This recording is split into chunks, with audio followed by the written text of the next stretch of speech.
Equine pros do have a high tendency of burnout. And from what I've seen, a lot of times it's because of excessive people pleasing.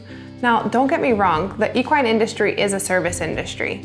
We need to get results for our clients, and it doesn't matter if we're boarding horses or if we're doing imports and sales or teaching lessons. We want people to be happy, keep coming back, and refer us to others.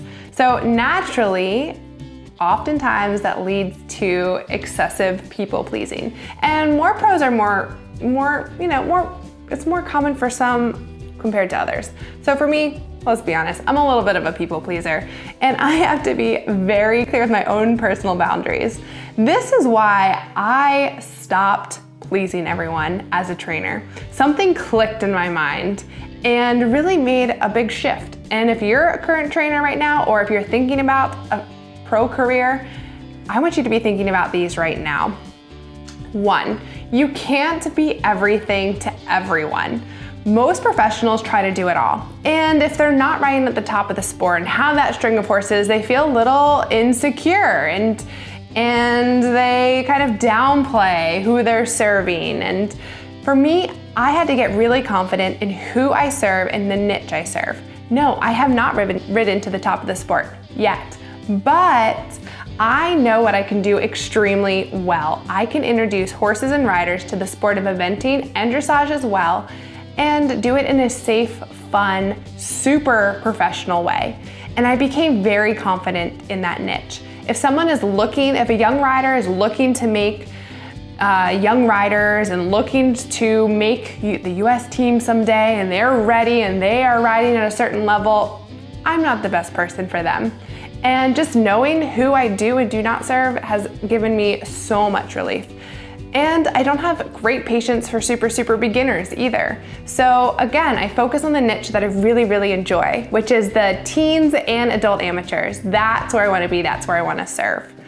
I found out, number 2, that when I started really people pleasing, it took away other things that were really important to me. When I would just jump on a text that said, yeah, sure, I can teach you last minute tomorrow, when really that time was scheduled for my friends or for my husband, right? And that was our time together. All of a sudden, I'm allowing my people pleasing and the yes, I can do that, and bending more for my clients than maybe my own desires or my own family.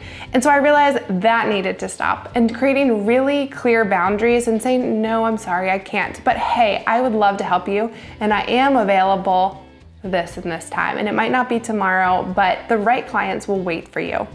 And that's a perfect segue into number 3.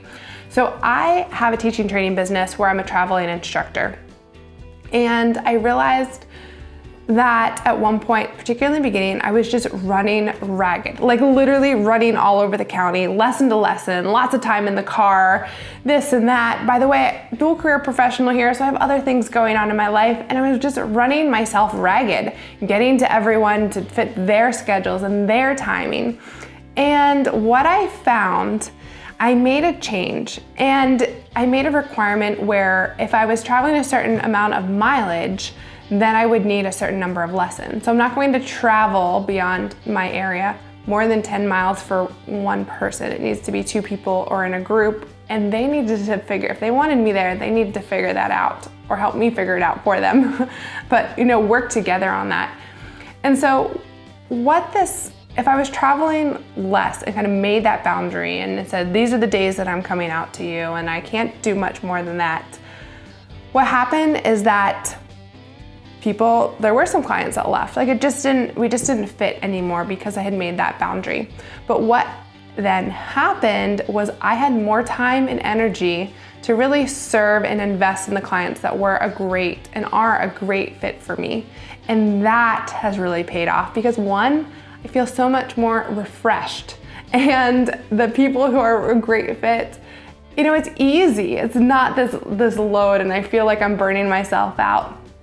So sometimes it's all about cutting out the people pleasing. Yes, it's a customer service business. Like I said before, you have to get results for people. You have to give them a great experience, but they don't necessarily, not every client needs to be for you. you can still be super professional and refer to them to another professional that's a great fit. So I want you, if you are a current pro or if you are a future pro, check out the link below. It's a 7-day roadmap to pro, which is all about helping you build your business and reflect on where you're going. If you're a current pro, still take a look at it. It's going to have some useful moments for you to reflect and take a look at. So I'm Dr. Emily Irving Cordero, the founder of the Rising Equestrian Pro, if we have not met yet. And this platform is all about helping pros, current and future, find success in the industry, however they want to define it.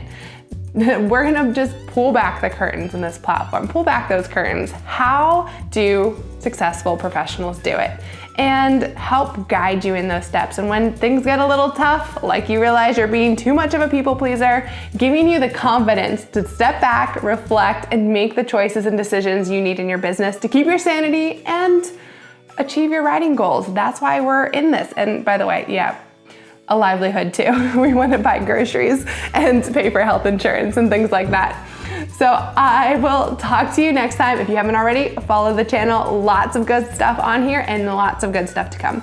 See you later.